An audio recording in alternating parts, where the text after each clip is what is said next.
spent 10 years after college as a theater director, a film producer, and a seeker, a poet, a writer, a songwriter.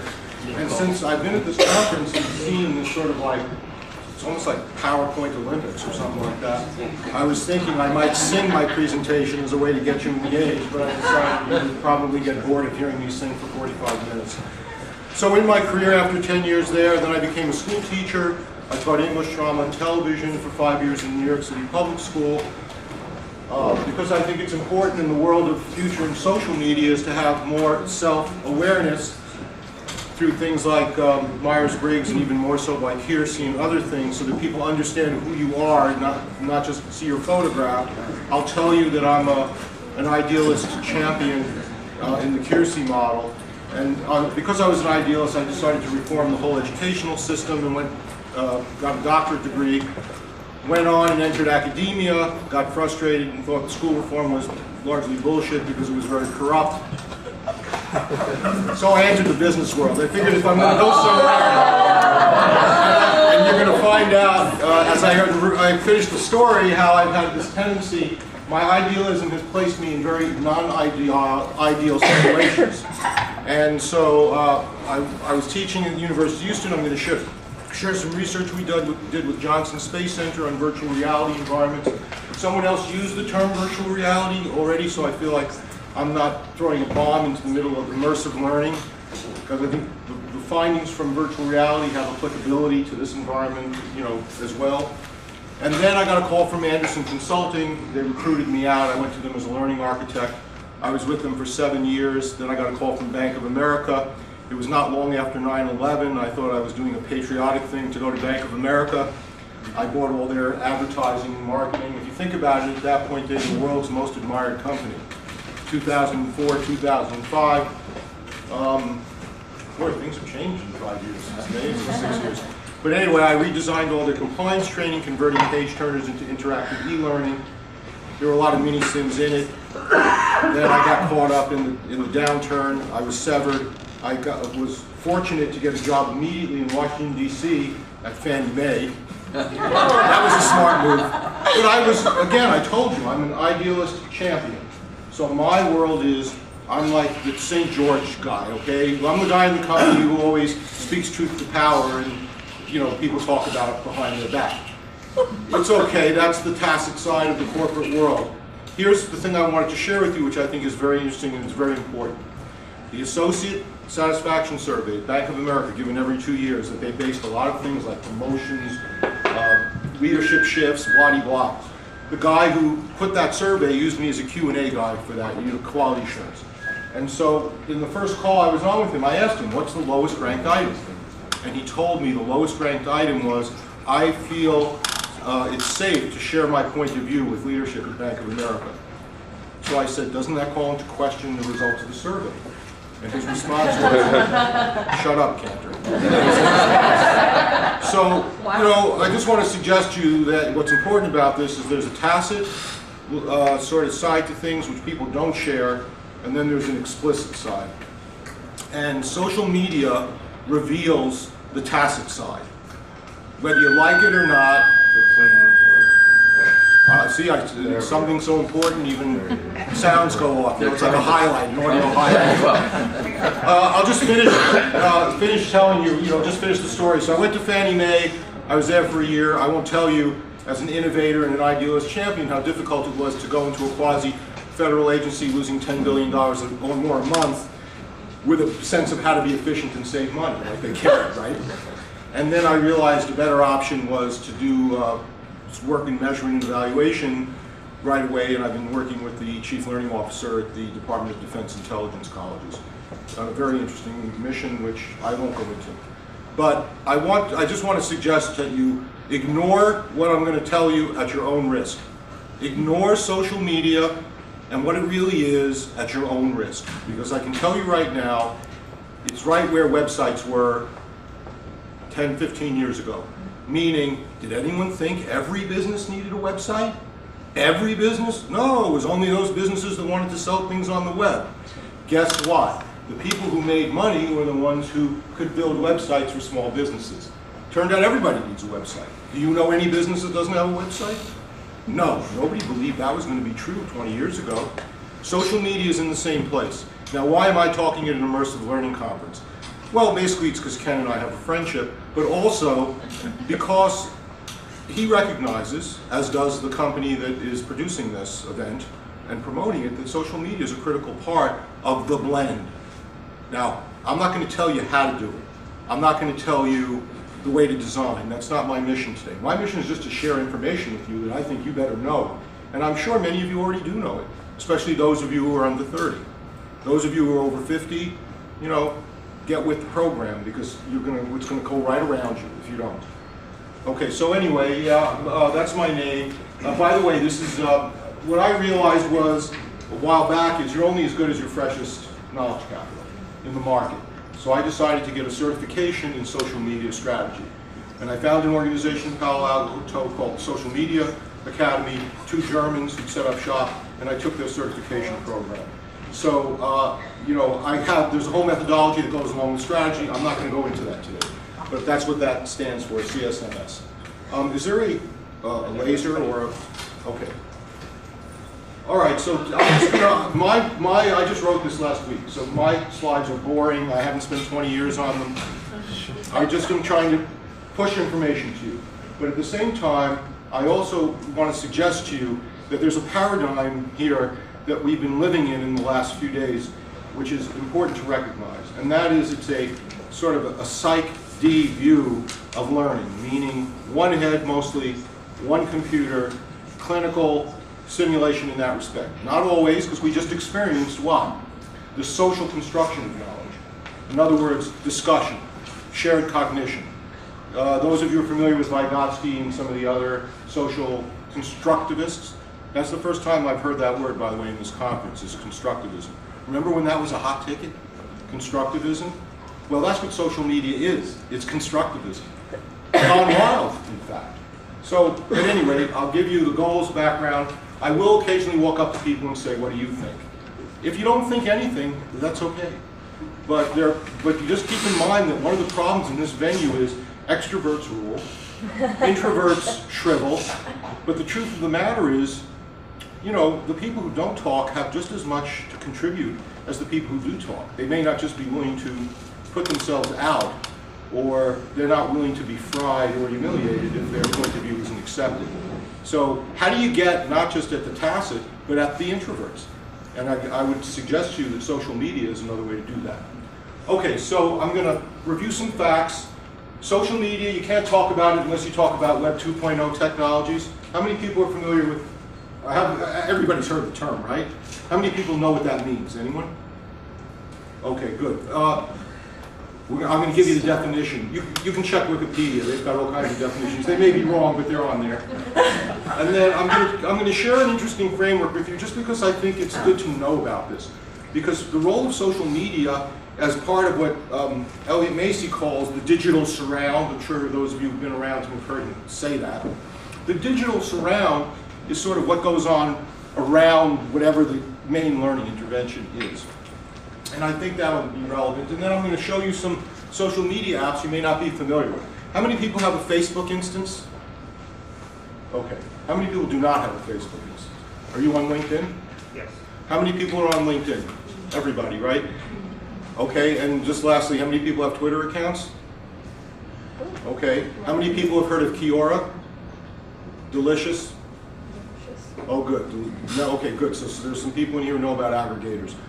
I'll be showing you a bunch of apps towards the end that I think are important to know about.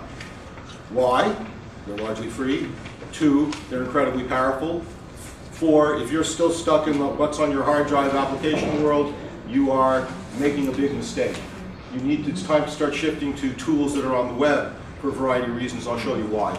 And then lastly, I originally was going to have this notion of discussion as random discussion where I pull a card and people have to talk. I don't have that option now.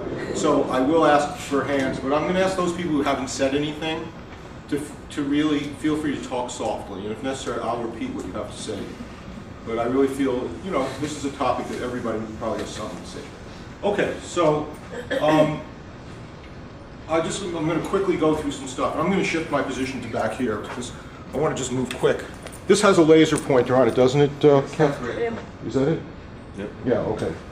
All right, so we're going to talk about the growth of social media. Amount of interactivity, number of users, growth of analytical tools. Okay, this is taken from their respective websites of the companies. So, and it's only was pulled down last week. 800 million active users of Facebook, 50% login every day, 900 million objects that people interact with, 250 million photos uploaded each day. Global reach, 75% of users are outside of the US, 70 plus languages, 7 million apps and websites being integrated with Facebook, 350 million active users through mobile. That's just Facebook. LinkedIn, over 100 million boring professional users. Twitter, 175 million registered users. This one killed me, YouTube, over 3 billion views a day. 3 billion views a day. That's amazing. I mean, that's just, do you see the paradigm shift we're talking about here? I mean, when I talk to my older brother, he talks about, and I finally added a blog to my website. And I say, go to Blogger. You don't even have to add it to your website. Just do it somewhere. You'll have it in just a few minutes. Of course, he has to write something.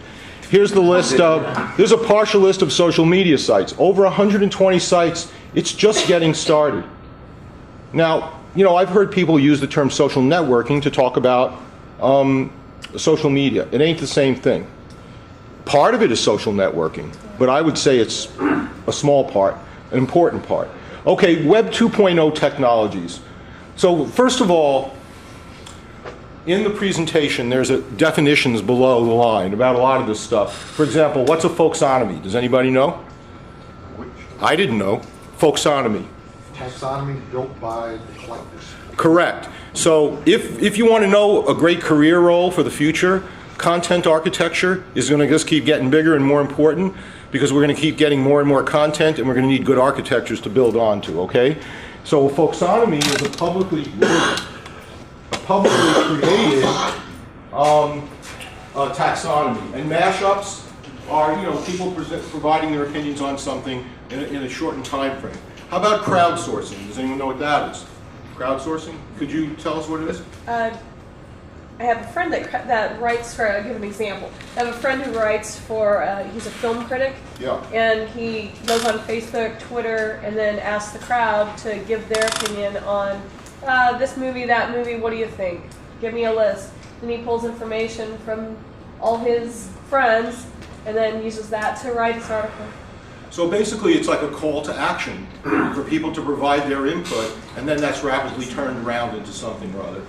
Crowdsourcing there are sites that actually where they ask people for the design for the next blah blah t-shirt, and people submit designs from all over, and then people vote on them. And the winning designs sometimes get combined, but it's a way of letting the users or the interested parties drive the outcome. The 670 people are Six Sigma conversant here, anyone? A few. So, there's this concept called voice of the customer, which we regularly abuse in a corporate setting. In other words, we pretend we know what the voice of the customer is, and then we make whatever decisions we want anyway, based on budget and what our boss wants usually. But I can tell you that one of the major changes that's occurring right now is this notion of dispensation of mind and what the implications are in a company. So, thanks for reminding me. So there's a variety of different things. I'm just going to quickly talk through what Web 2.0 does is it enables a simple integration of blogs, wikis, video, web applications, etc. So in other words, what Web 2.0 is essentially all the stuff we wanted to make our products more interactive, interesting, and to allow a lot of feedback, etc., in a very simplified manner. And you're going to start to see now, as you already have begun, the proliferation of video in every form and value. Has anyone been to a GoTo video meeting recently? GoTo meetings, video? Yeah, I mean, I can tell you, I took a course, 2 people in Stockholm, 2 in London, 2 in Palo Alto, 2 in Wisconsin, 1 in Charlotte, using GoTo. It worked perfectly, just with browsers. Of course, there was no corporate firewall, but that's another issue that has to be dealt with. So, okay, the other thing that's big about Web 2.0 is tracking and analytics. So I'm going to very quickly just give you a sense of what's happening. The ability to track individual and group aggregate behavior in ways that has never been possible before, and in ways that automatically visualize the data. Obviously, the more data, the more interesting the graphics, but you know. And then lastly, there are all these new communication protocols. The most significant one is called XBL. Anybody familiar? XBL? How many people are familiar with XML? All right, so what XML does is it lets you pull data in ways that weren't possible before, and then that makes systems intelligent in ways that weren't possible before.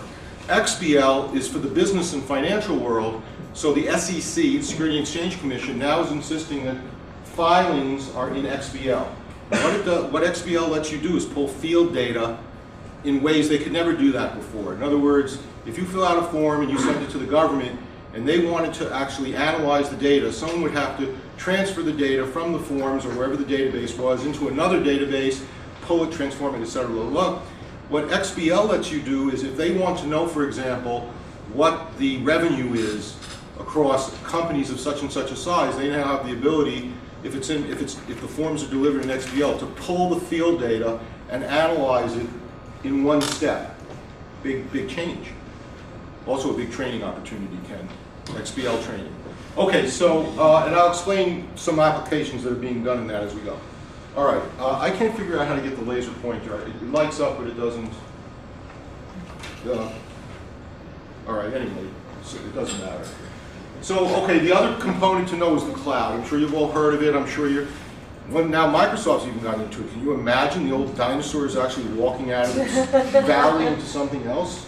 And by the way, until Steve Ballmer goes, I don't think the stock's going to break 30. That's my opinion. And you know, at places like Bank of America, Accenture, SharePoint, we were SharePointed to death. You know, and I would say, it's not a good tool for certain most social interactions. It's just not a very good tool. It's good for storage purposes, but we're moving beyond SharePoint to profile-based customized portals and tasks. Now, don't underestimate the importance of your profile on the public internet. If you don't have profiles besides LinkedIn across the internet in key places, you're really not taking advantage of how you can promote your career. I'll get back to that later too. And then finally, rich media, video. I remember I was at a conference and Roger Schenk was standing in front of the room in the goal-based scenario days, and someone said, Roger, you use all this video. We don't have the bandwidth to get the video to the customers. And he said, well, damn it, then somebody better change the thickness of the pipes. If you know Roger, that's not a surprising comment from him. But what's happened instead is the algorithms, the compressions, the codecs have become so good that now suddenly video and flash-based video, suddenly video is not the big obstacle it was a few years ago. And media-rich environments in corporate intranets, okay? It's just starting, it's going to keep growing. Okay, so the question I would ask you is, will Google end up controlling and owning everything? I mean, you laugh, but today their stock, you know, they announced smaller revenue. Their stock went down from 640 to 610. Right alongside it was a guy saying their stock really is worth $3,000. So Google is in everything. And the more free stuff they give away, the more they're in everything else.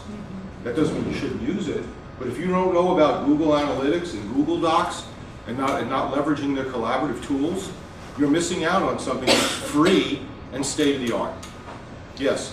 What's your stance, speaking of Google, what's your stance of SOPA? What is SOPA? That's the Stop Online Piracy Act. I think they shouldn't do it. I mean, I don't think they should pass that rule, although they shouldn't pass the laws as currently written. By the way, I thought my best joke at the conference was the line about the typo between Congress in action. So that one I'm not going to forget anytime soon. But I don't think they should pass it in state. Google was in support of this particular act, which to me signifies that they've gone around the bend and they're no longer my friend. I didn't mean to rhyme. They backed off that day. If you went to Google yesterday during the protest, they had a black, they were protesting. Well, I think there was some early support from them, and they had to turn around after there was a lot of web chatter.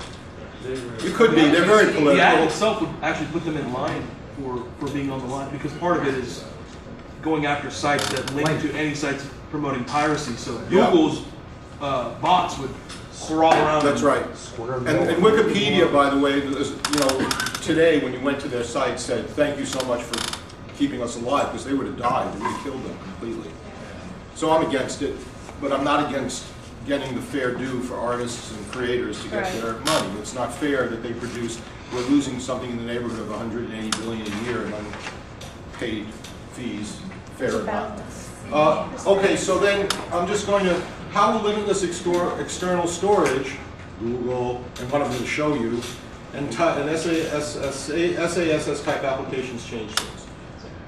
I'm not going to even venture, think about it. What happens to PCs? Well, for one thing, the prices dropped out of them. I mean, they basically become more and more dumb terminals with really high-end internet protocols. That's why you have to buy a new computer. You have to buy a new computer not to get the new version of Word, because the internet protocols have changed so drastically, and the throughput based on the chips around media have changed so drastically in just a few years that if you're not current with your computer, I mean, you're not going to get the full benefit. I mean, that's just the way it is, and fortunately, you can buy a Lenovo high-end internet machine for under $500 if you want. So, I mean, what I had to do as a consultant is I have to maintain a Mac and PCs and in various versions just to know what will work with what, essentially. Okay, so just quickly moving along. This is the paradigm change of learning, which I was really surprised hasn't come up till now. You just go to Google. I mean, you've heard Elliot, how many people have heard Elliot Macy rant on this one? Google-based learning. But the truth of the matter is, that's what people do. In fact, at Booz Allen Hamilton, when I was consulting their L&D group, I went out and spoke to principals, and here's what they said. We don't go to L&D anymore because it takes 9 months to develop a course. We just Google in the topic, we get a list of vendors, and we quote them against our internal L&D group. I mean, this is reality right now. If you're in an internal corporate L&D group, guess who your competition is? That's it. And if you're not hip to the fact that people in your company are spending time on the public internet and social media, at work, at home, you don't know what's going on, especially if you're under 30s. That's, I mean, here's an example. I was a high school teacher. I was out of touch for 20 years with my students. I put a Facebook instance up on one day. The next day, 30 different high school students I had poured into the Facebook, Mr. Kantor, how are you, blah, blah, blah, you still owe me $5, whatever it was. But it was amazing. Now, again, it talks to a concept, autonomy. Autonomy, meaning, and I'll show you this, that one of the things that really engages people is that you go back and it's changed. Nobody likes going back and watching the same thing over and over again. Even my daughter, who watched Snow White 30 times, as she's gotten older now, if you take Snow White out of the box, it's like, oh no, Dad, don't make me watch it. She loved it. So what she's into now, well, she goes into Avatar, virtual Avatar, and she dresses models with other girls from around the world. And I'll show you, we'll talk about that in a second, but she's 10. This notion of Google-based learning and what the implications are extremely important. For us, not just as instructional designers or sim designers, but to understand this is part of the world that they're living in. And so if you build a sim and you're trying to set up what are the tools they're going to use to maintain performance support in whatever environment they're in, keep in mind you might be considering what pops up when you go into Google, because that's what they're going to do. I guarantee most of them won't use Bing, by the way, despite Steve Ballmer's attempt to make that an equivalent. I do have an issue with it because I've owned their stock a long time and it's just been flat for years and years and years. But anyway, okay. Another thing, analytics. These are just a list of some of the analytics tools, some cost, some are on a subscription basis, which you can use to track performance on the web or in a web-based application. It doesn't have to be like across multiple sites within one site. So take a look at some of the output. First of all, Google, of course. There are some players who are older time players, Altarian, others which are new. I like the name Twitalizer. It sounds like, you know, how I used to bug my little brother, you know, twitalize him. But it's actually, I'll show it to you. So here's Altarian. This is an output. You go in and you ask for search criteria. It reports back a variety of things. I'm not going to get into the individual dimensions. I just want to show you what's out there. Here's RowFeeder. It does analytics for you.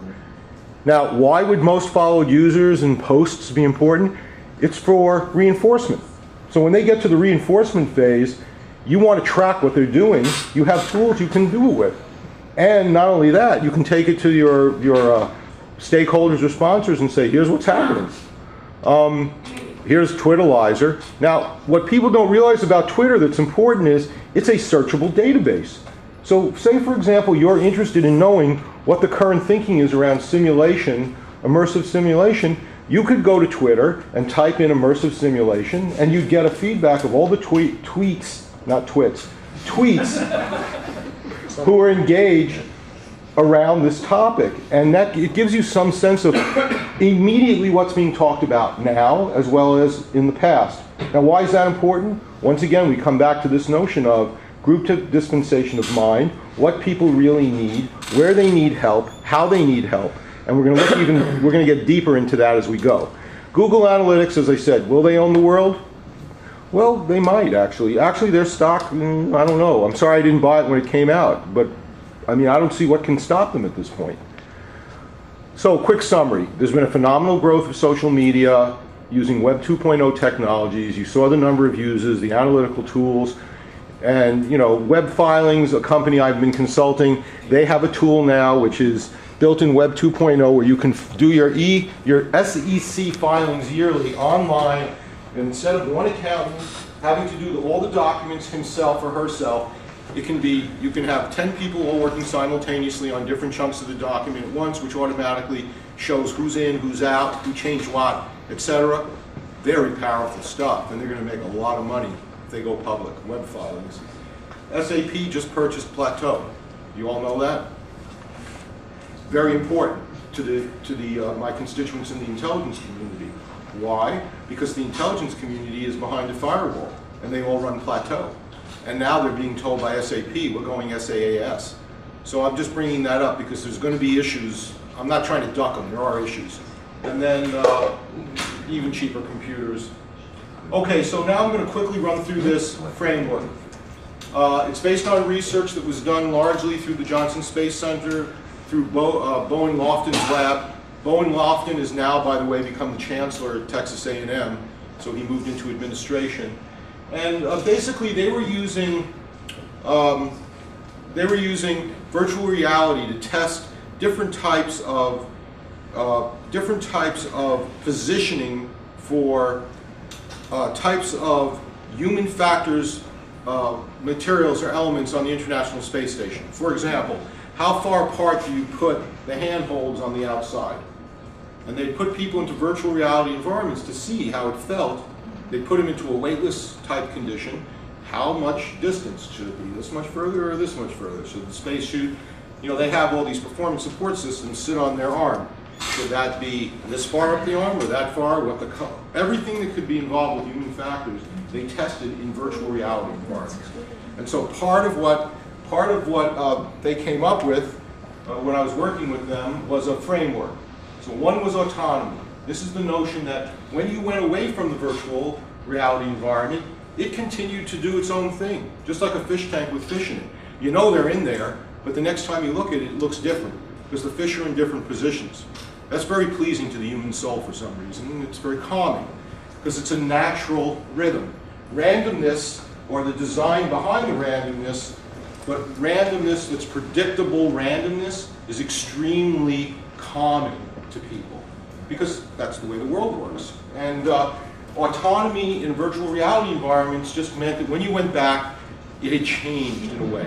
Now, isn't this true about a Facebook instance? You go back in there and it's changed, and you may not have done anything. That's one of the things that attracts you back, the freshness of going back there and finding out that some weirdo, or no, some friend has put something in there that's interesting. Or what, but you see, okay, so that's an example where social media can be autonomous and provide motivation for people to be involved with it. Another factor they looked at was interactivity.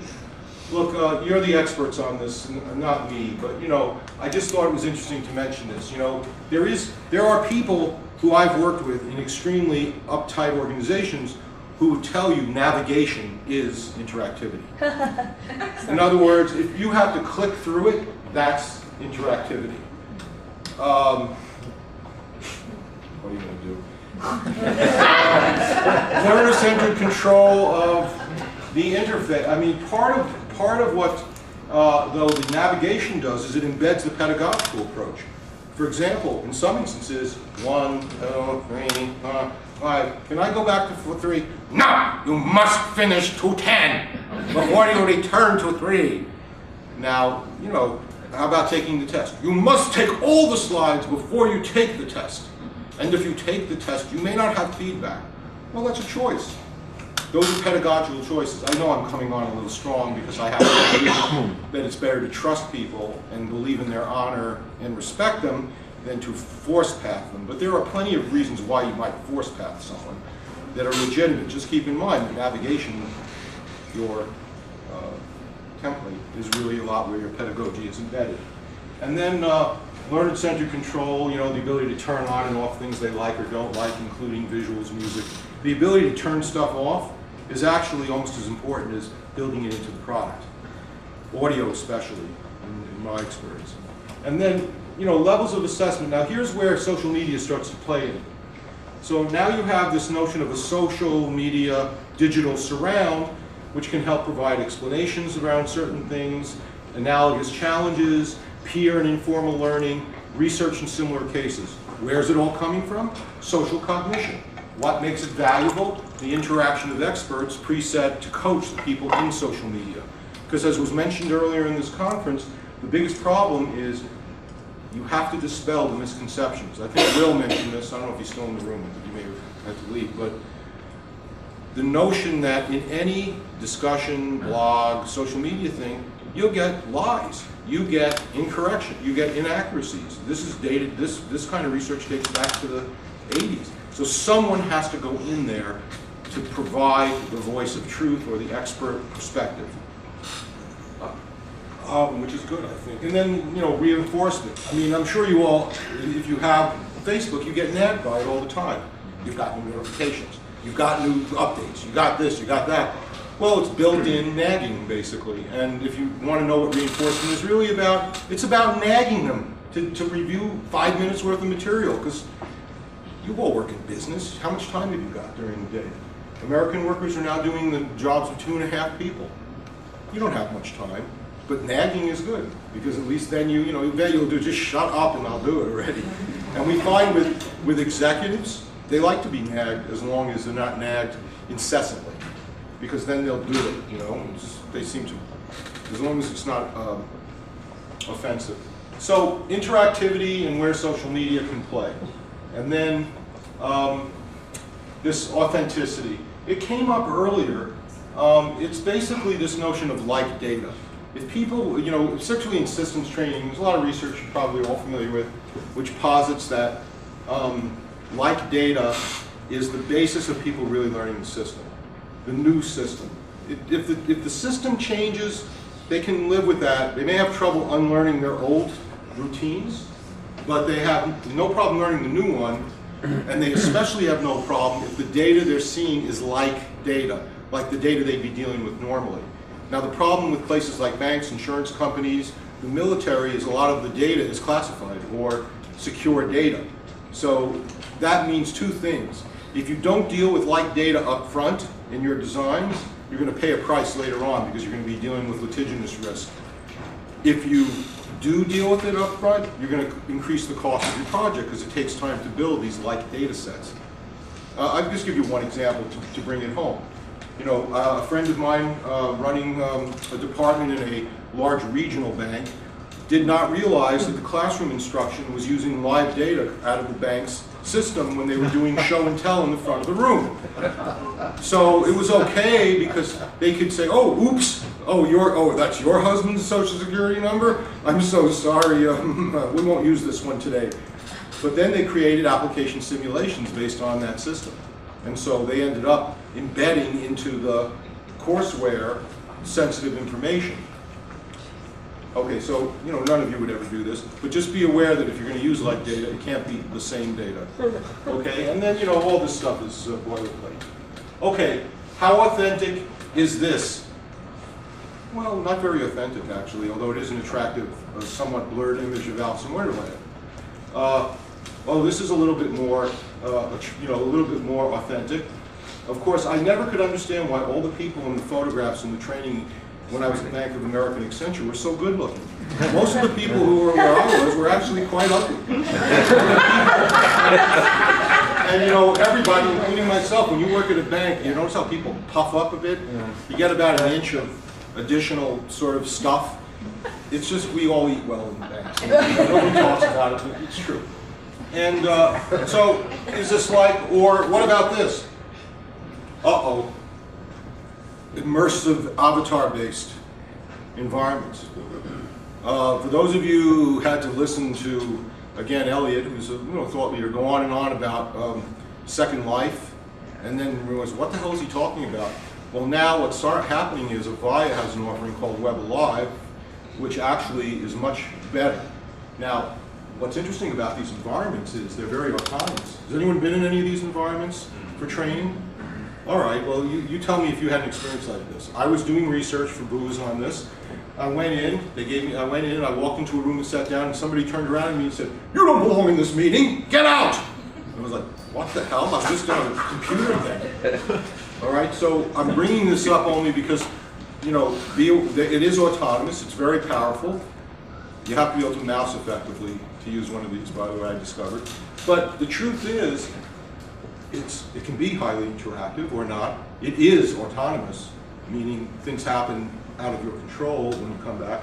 It definitely can be authentic if you build the kind of protocols into it that mirror the environment that you're trying to replicate. Interaction, I'll just tell you one quick, very quick. Do I have till 5 after, since I lost 5 minutes? Okay. So, at Booz, I got a call from their head of delivery, Kantor, we found the solution to our problems of having to transfer to e-learning from IoT. I said, what is it? Immersive learning. Wow, avatar-based immersive learning. I said, wow, that's great.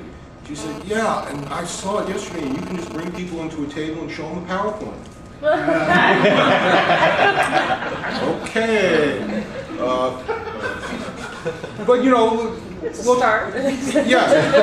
Think of it this way. The way to understand these kind of sort of snide comments I'm making, but the way to understand it is the people who are most successful in school want and believe that all education is fine and dandy. They did okay.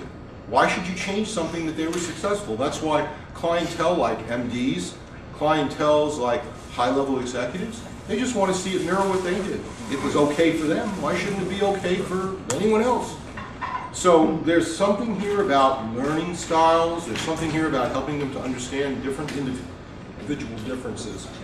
Okay, so anyway, so much for that. I've shared with you this notion of autonomy, interactivity, and authenticity. I should have probably cut it out, but I left it in because I thought it was interesting and relevant to social media. It's extensible. Social media can help make these things more extensible, persistent, timely, and trackable. Okay, so now I'm just going to get you into some of these social media apps. I'll spend the last 15 minutes. I wish we had time to talk. I'm sorry I'm blabbing away, but forgive me. So social media is where customers meet customers, sharing experiences, skill development, and failure prevention. This was written by a marketing company. Why shouldn't you just substitute the term consumers and learning for customers? Let's start with that. Okay, so just some opportunities. You've got, I still can't get this done. You know how to get the laser pointer to work? Oh, I just saw it.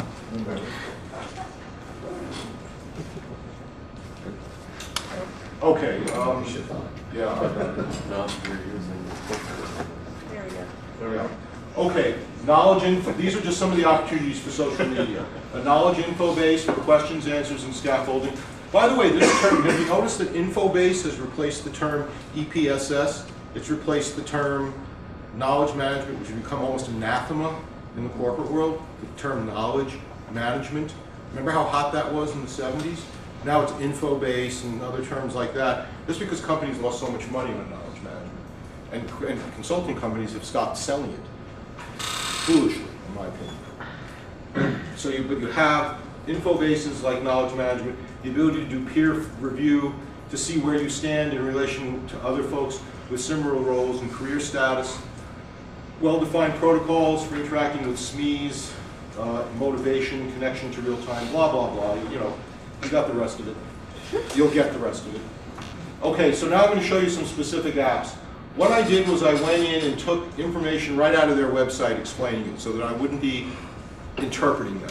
So a lot of this stuff is directly from Quora's website. What is Quora? What's interesting is you go in and you put in a question, and then the intelligence in the application meets you up with all the other people who put in similar type questions, or all the other people who might be able to answer the question. Automatically, in the background, it's free. All right, that's pretty exciting. The interface, which I know is not very clear, you know, you get, you know, it's the same kind of model as Facebook, but what's interesting is you create boards around your interest, and those boards get stored up on the right side. So so when you put in your profile, it basically uses that demographic information to match you up with like-type people, like other social media systems do. But then as you ask your questions, just like in Amazon, it keeps refining to your interests. Remember when we talked about the Amazonification of learning? Well, guess what? Social media, in many instances, provides that kind of personalization algorithm. Quora has a very unusual culture. The thing about it is every one of these social media sites is a living entity. It's not a static website, and it has a culture associated with it. And 70% of the people, like on Facebook, are not in the United States. So you can, things can happen sometimes. You can lock them out, by the way, from your instance. You know, you can make it password, enter it and stuff if you form a group or a particular board. But you never know what's going to happen. I mean, those of you who spend time in social media, you never know who's going to respond, because it's all, so much of what's happening in the background is out of your control. My suggestion to you is you go to Quora, take a look at it, you put a profile into it, type in a question, but don't answer it, because that's really, really bad, I found out. Okay, don't answer it, because I put up a blog post called The Evils of Social Media, figuring I would provoke a lot of traffic to my website, and I discovered that was a forbidden activity on this social media site. So just as you start to experiment or get in and make your profiles, read the rules, because they have quite a bit of them, not just Quora, but all of them. Delicious, for those of you who don't know what's interesting about it, it's an aggregator. So, you know, YouTube, you know, most of what's on YouTube is crap. I mean, let's be honest. I mean, it's crap. It's, you know, it's not, I shouldn't say that. It's extremely personal crap. So, you know, like if you have a daughter who dances in a ballet and you want your relatives to see it, you put it up on YouTube. Just like, you know, Pixar, you know, the photograph site that everybody's using. Instagram? Flickr, yeah. It's the same routine. But there's a lot of good stuff in YouTube, too. A lot of good stuff. And what this lets you do, Delicious, is you create a stack and you can aggregate, say, for example, the subject's leadership. You can pull pieces of YouTube videos from all over YouTube and aggregate them into a stack. Now, that's pretty cool when you think about what that can do to sort of provide more context, more depth, knowledge, etc. I think it's a comer, so to speak. It's coming on strong, Delicious. Aggregate, you know, this is boilerplate, you can be happy to read it. This is interesting, PlanCast. Here's a way to build a plan online collaboratively with people. You build work plans. And you can also plan parties and things, but it's basically an online way to collaboratively build a plan. Those of you who've worked in geographically dispersed teams know it's very useful. SlideShare. Pardon me. Notice this is my instance. I only have 91% of my profile complete. But this is what's great about this is you can put your PowerPoints up on here. It sits up on the web. You can fix it. They store it. You show it. And what's great is, say you want someone to look at some knowledge capital, but you don't want to send them a heavy email. You just send them a link to it in here, and they can just link right into it. Now I'm going to get more into tools. There's Vimeo. Basically, it's a community of videographers. And what's great about these things, like that in Pixorial, this one's really cool if you haven't seen this one. They have a very cheap service that will convert your media into video, digital video, and then they'll house it for you for like I think it's $8 a month. Then they have all these tools that you can use to edit, right? And then you can watch and share it. You get a link, a URL, and you can post it up on Facebook, and it runs right off of here. Now, it isn't YouTube, but it has tools. What YouTube is great for is it's easy and it's simple. But those of you who use video, video can be complicated. This has the tools to help you make it as complex as you want. And unlimited storage. Is this amazing? Unlimited storage. Here's another one. This is a group of artists in New York who created a suite of tools for graphic arts. It's called Aviary. You familiar with this one? No, you should check it out. It's got all these free tools. Some things cost, and usually the price for admission to these sites, again, you have to put in a profile. What do you think they use that for? They market you. They sell the information. That's the switch. Yes? I have a question about the previous app. Do you know if you give up the rights to your video when you post it? Yes. Okay. Yeah, when you post, if it's public, Yeah. well, now we're back. You were asking me about that law earlier. Do you have a lot of videos that you produce that you're afraid someone's going to steal or something? Sometimes. Okay. I think that that's an interesting question. I don't know the answer, but they've got to deal with it because these are videographers who produce this thing. I can answer that. We have our company has thousands of videos online. You don't give up your rights. You still own it.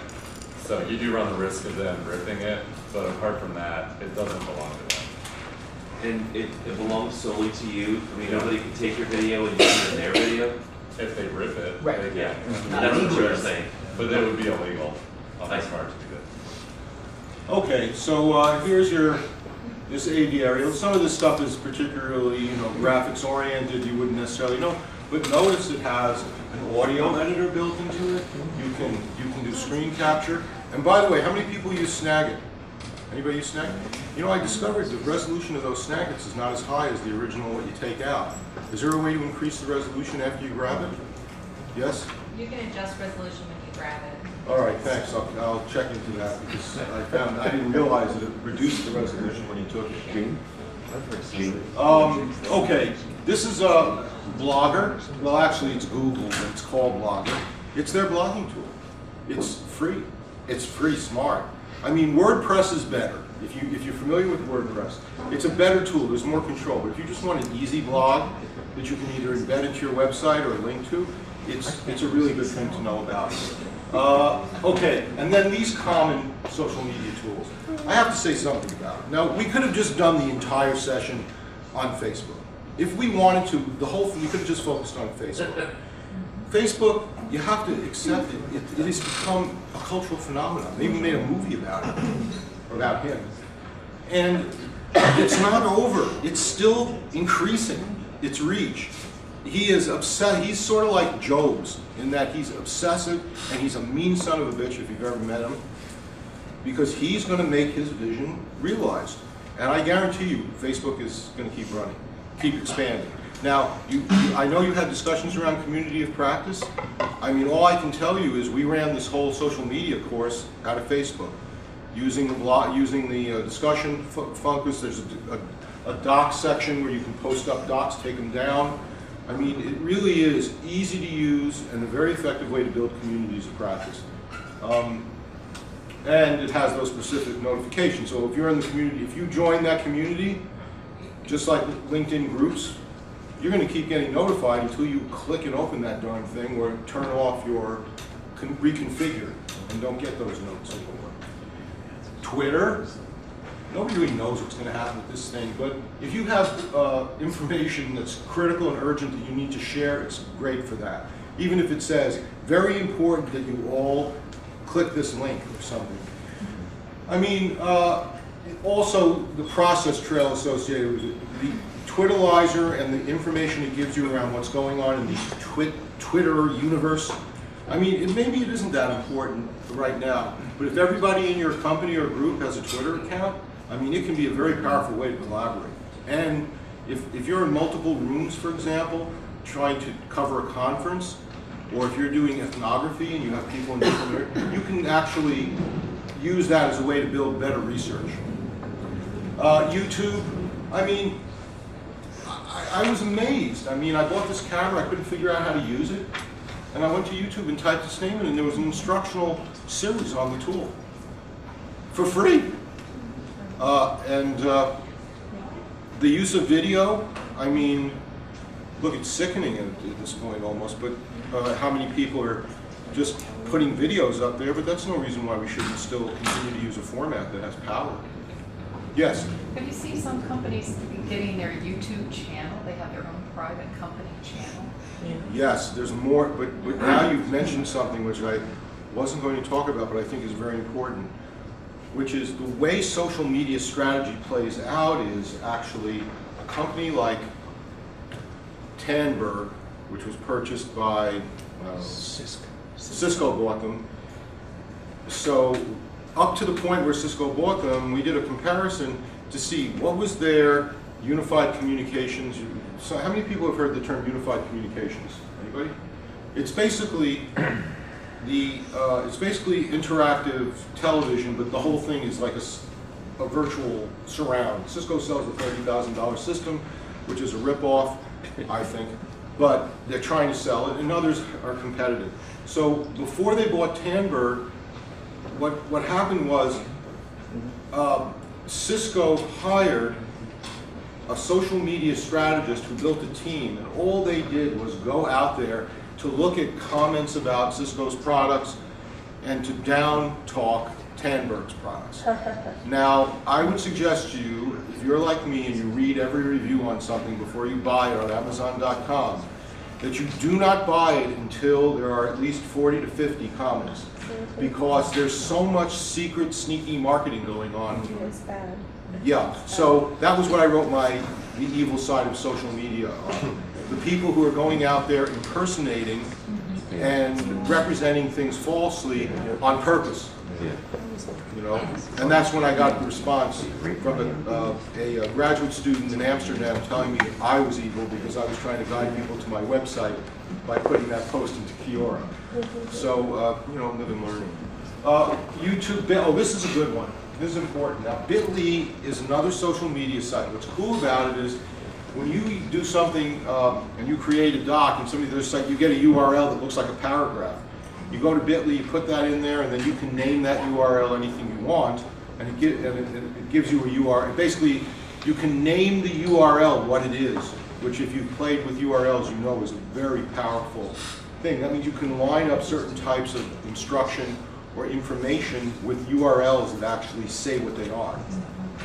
All right, this is about finished. I would just say, you know, profiles, you've got to consider how important your profile is. You have to build your social presence on the web, whether it's a company or whether it's a person. And that's the profile. That makes you searchable in all kinds of ways and forms. Don't forget that, you know, part of the problem someone may have in a company is they may not be able to tell other people in the company in same role or subordinates or superiors what they really think or what they really need. But they might find out talking to peers in other companies. So you have this lateral across interaction with roles that are similar type roles that can be very beneficial to career development and understanding, getting information. This notion of I'm just jumping, I want to be finished in 5 minutes or less. Content aggregated by participants, it's just all starting. It's going to grow. You can be sure of that. And nifty, blah, blah, blah. Yeah, I'd say if you happen to be a constructivist, thank your, well, lucky stars, because the tools we were talking about in the 80s and didn't have to do the kind of collaboration we wanted to do online, it's all available now, and cheap, in a way that wasn't possible before. Same with media.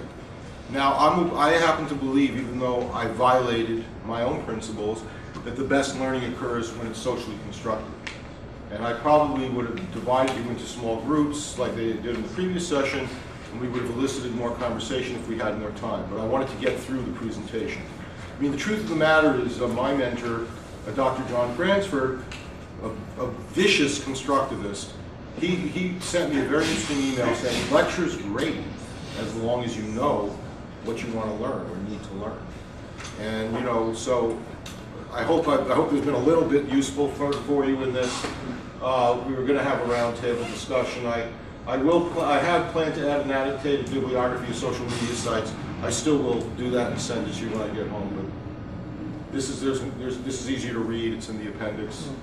This is just starting. It's just getting off the ground. This is the beginning. It's nascent. Okay, I'll take 1 minute, 2 minutes, and if anyone has a question or wants just to make a point. Is Reddit on that list? What is it? Reddit? No, what is Reddit? Cut off the bottom. Yeah, maybe down here Maybe somewhere. not there. Yeah. One thing to replace Delicious with, Delicious is kind of dying Pinterest. It's a lot easier. It takes 8 steps to do in Delicious. You can do one on Pinterest and aggregate what you're interested in. So it's just like the word interest, but with an E in front of it. Okay, so he's mentioning that another aggregator that's more usable is interest. Pinterest. Yeah. Any other comments or questions? I mean, let me ask this before I go away, because I have to catch a shuttle. I mean, do you see where this can have applicability to immersive learning? Because as far as I'm concerned, the way people are going to be working in the future, if you're going to be creating authentic immersive learning, you're going to have to build in this kind of something. Thank you, Rob. All right, you're welcome. Thank you.